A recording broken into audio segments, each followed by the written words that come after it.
જિજ્ઞાસિતમ ગીતાર્થ ગુરુદેવો પાસેથી મળેલા કેટલાક પ્રશ્નોના જવાબ. કોઈ શહેરમાં પ્રક્ષાળ માટે ગાયનું દૂધ ન મળે તો શું કરવું? ગાયનું દૂધ મળે તેવો પ્રબંધ કરવો. કોઈ પણ પ્રયત્નોથી ન જ મળે તો મેળવવા માટેનો પ્રયત્ન ચાલુ રાખી જે મળે તેનાથી નિર્વાહ કરવું. દુર્ગંધવાળું દૂધ તો ન જ વાપરવું. પુષ્પપૂજા માટે શ્રાવકો બાગીચો બનાવી શકે ખરા? પુષ્પ વેચનારી માળન એમસી વગેરે ન પાડતી હોય, ફૂલો અશુદ્ધ થતા હોય તો શ્રાવક શુદ્ધ ફૂલો મેળવવા માટે ઉચિત વ્યવસ્થા જરૂર કરી શકે છે. સવારે વાસક્ષ પૂજા કરતાં વસ્ત્ર કેવા વાપરવા અને તે વખતે સ્નાન કરવાની જરૂર ખરી? વાસક્ષ પૂજામાં વસ્ત્રો ધોયેલા શુદ્ધ, જેના વડે સંડાસ, બાથરૂમ કે મૈથુન સેવનાદિ ન કરેલું હોય તેવા વાપરી શકાય છે.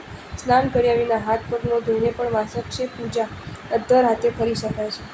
અભિષેક પૂજા નવ અંગે કરવી કે સર્વ અંગ પર કરવી? અભિષેક પૂજા એ કંઈ તિલક પૂજા નથી, તે 9 અંગે કરવી પડે. જેમ રાજ્યાભિષેક મસ્તક પર અથવા જમણા પગને અંગૂઠે કરવામાં આવે છે, તે રીતે અભિષેક પૂજા પણ મસ્તક પર કરવી ઉચિત જણાય છે. મસ્તક પર થતા અભિષેકના ઝરણા સર્વ અંગો પરથી પસાર થતા હોય છે, એટલે 9 અંગો પણ તેમાં આવી જ જતા હોય છે.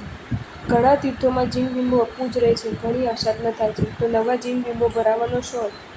જે જિનાલયમાં જિનબિંબો અપૂજ રહેતા હોય તે પૂજાય તેવી વ્યવસ્થા કરવી જોઈએ. વળી જ્યારે મોટા યાત્રા મેળો સંઘ વગેરે આવે છે, ત્યારે તે તીર્થોમાં રહેલા અગણિત જિનબિંબો અતિશય આહલાદનું કારણ બને છે. પ્રસ્તુત જ્યારે નવા જિનાલયના નામ, રાશિ અને ઊંચાઈમાં જોઈતા જિનબિંબો ન મળે ત્યારે નવા બિંબો ભરાવવા જરૂરી બને છે. શ્રાવકો માટે જિનબિંબ ભરાવવાનું શાસ્ત્રીય વિધાન છે, એ વાત પણ ભૂલવું નહીં. ગ્રહ મંદિર રાખવામાં એમસી વગેરેના કારણે આશાજ્ઞા થાય એના કરતાં ન રાખીએ તો ચાલે. એમસી વગેરે કારણો આગળ કરીને ગ્રહ મંદિરની યોજનાને ટાળી દેવા જરાય ઉચિત નથી. એમસીવાળાની રૂમ કરતાં જુદી રૂમમાં જિનમંદિર સ્થાપવામાં જરાય બાદ નથી. પૂજાના વસ્ત્રો તેમજ સ્નાન માટેનું જળ શુદ્ધ વાપરીને પ્રભુ પૂજા શઈ શકે છે. પંચામૃતથી અભિષેક કર્યા બાદ બધી જ વ્યક્તિઓને પાણીનો કળશ કરવો જરૂરી છે? હકીકત તો પંચામૃત વડે જલપૂજા થઈ જ ગઈ છે. હવે બધાને પાણીનો કળશ કરવાની આવશ્યકતા રહેતી નથી. જળનો કળશ તો ચીકાશ વગેરે દૂર કરવા માટે જ કરવાનો હોય છે.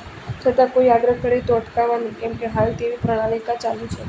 રાત્રે ભાવના કેટલા વાગ્યા સુધી રાખી શકાય? મુખ્ય વિધિ તો સંધ્યા સમય સુધી જ રાખી શકાય, પરંતુ આજનો વેપાર ધંધાદિના કારણે ન છૂટકે રાત્રિના પહેલા પ્રહર, સૂર્યાસ્ત પછી 3 કલાક સુધીમાં તો અવશ્ય પૂર્ણ કરી દેવી જરૂરી છે. આજના કાળે ભાવનાના રંગ-ઢંગ બદલાવા લાગ્યા છે. ક્યાંક ક્યાંક તેનું સ્વરૂપ પિકનિક રૂપે પલટાતું જાય છે.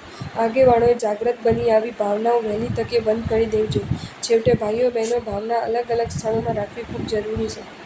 સ્વપ્નદ્રવ્ય ઉપધારની માળા રોપણનું દ્રવ્ય કયા ખાતામાં લઈ જવું જોઈએ? સ્વપ્નદ્રવ્ય ઉપધારની તથા સંઘની માળા રોપણનું દ્રવ્ય દેવદ્રવ્યમાં જ લઈ જવાય, બીજા ખાતામાં લેવાય નહીં.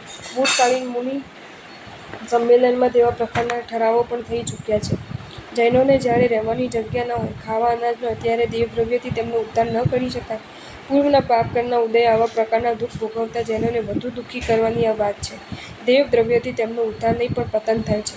દેવદ્રવ્ય ભક્ષણના દોષથી બુદ્ધિ ભ્રષ્ટ થઈ અનેક દુર્ગુણો તેમનામાં ઉભરાઈ આવે છે અને અંતે ઘણા દુઃખોને ભોગવીને દુર્ગતિના મુસાફર બનતા હોય છે. માટે દેવદ્રવ્યથી જૈનોના ઉદ્ધારની વાહિયાત વાતો ક્યારેય પણ કરવી નહીં.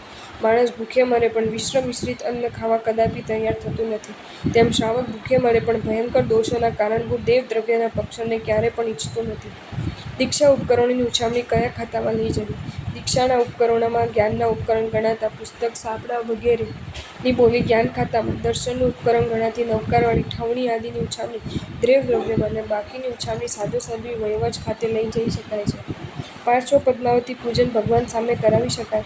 પાર્શ્વ પદ્માવતી વગેરે પૂજનમાં જો મુખ્યતઃ અધિષ્ઠાયક દેવદેવીની હોય અને પરમાત્મા જીનેશ્વરદેવની ભક્તિ તેમાં ગૌણ બનતી હોય તો તેવા પૂજનો પરમાત્માની સમક્ષમાં કરાવાય નહીં.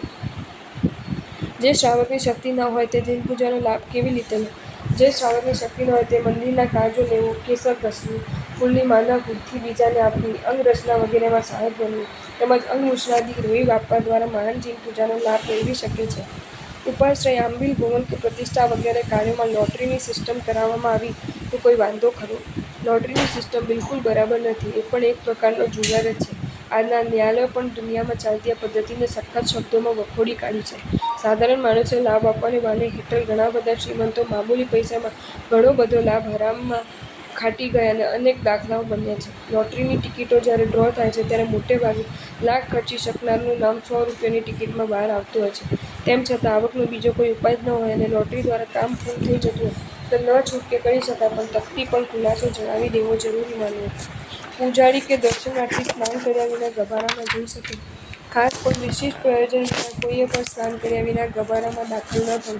માસાશય પૂજા માટે પણ હાથ પગની શુદ્ધિ કરીને જવાનું વિધાન છે. કેશર શુક્કરનો રૂમ દેવદ્રવ્યમાંથી બનાવાય. કેશર શુક્કરનો રૂમ દેવદ્રવ્યથી ન બનાવે, કેમ કે તેનો વપરાશ શ્રાવકો માટે જ થાય છે. શીતચક્ર, વિષસ્થાનક આદિ યંત્રોની પૂજા કર્યા બાદ તે કેશરથી ભગવાનની પૂજા કરી શકાય. શીતચક્રાદિ યંત્રોમાં પરમેષ્ઠી ભગવંતો હોવાથી તેમની પૂજામાં વપરાયેલ કેશર ભગવાનની પૂજામાં વાપરી શકાય છે, પરંતુ ભગવાનની પૂજા કર્યા બાદ જ યંત્રોની પૂજા કરવા વધુ ઉચિત જણાય છે. મંદિરોની પૂજારી દારૂ, સિગરેટ આદિ વ્યસનોને સેવતો હોય તો તેને રાખી શકાય. આમાં વ્યસની પૂજારીને બિલકુલ રખાય નહીં. રાખ્યો અને પાછળથી ખબર પડે તો તુરંત જ તેને છૂટો કરી દેવો જોઈએ. પાન, બીડી કે સિગરેટના વ્યસનવાળા પૂજારીઓ પણ મુખશુદ્ધિ કરીને મંદિરમાં પ્રવેશ કરે અને મંદિરમાં તેવા વ્યસન ન સેવે તે માટે તકેદારી રાખવી જોઈએ. જીન મંદિરના ટ્રસ્ટીઓની ચૂંટણી હોય તો વોટ આપવો કે નહીં, અને આપવો તો કેવા માણસને આપવો? ચૂંટણી પદ્ધતિ અતિશય ખતરનાક અને ભયાનક છે. વોટના જોરે આજે દારૂડિયો પણ પ્રમુખ બની શકે તેમ છે, માટે આ પદ્ધતિ તદ્દન વખોડી નાખવા જેવી છે. પૂર્વે ધર્મશ્રદ્ધા સંપન્ન સુશ્રાવકો જ પેઢીના વહીવટ સાંભળતા હતા. જો ચૂંટણી અનિવાર્ય બની હોય તો આ પુસ્તકમાં આગળ જણાવેલ યથાશક્ય ગુણો જ વ્યક્તિમાં જણાતો હોય તેવી વ્યક્તિને જ વોટ આપવો. અહીં સગાવાદ, લાડવા કે આંખની શરમને જરા પણ સ્થાન આપવું નહીં. લાખો માણસ જો પેઢી પર આવી જશે તો સંઘને ભારે નુકસાન પમાડીને રહેશે, માટે વોટ આપતા ખૂબ વિચાર કરવો.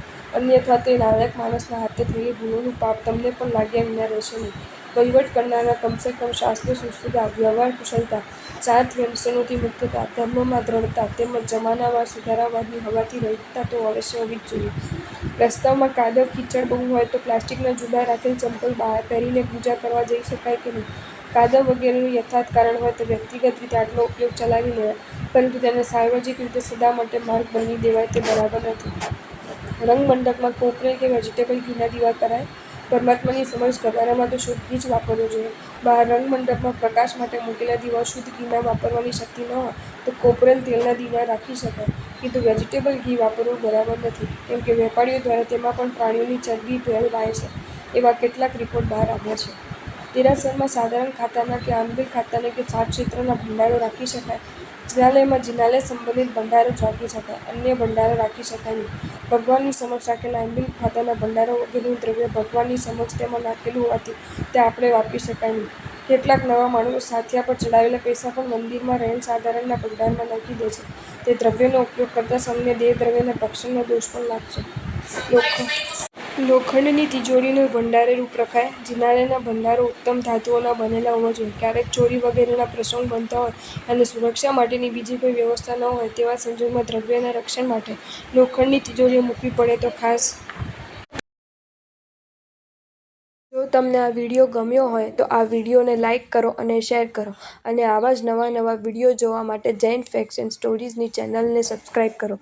ધન્યવાદ.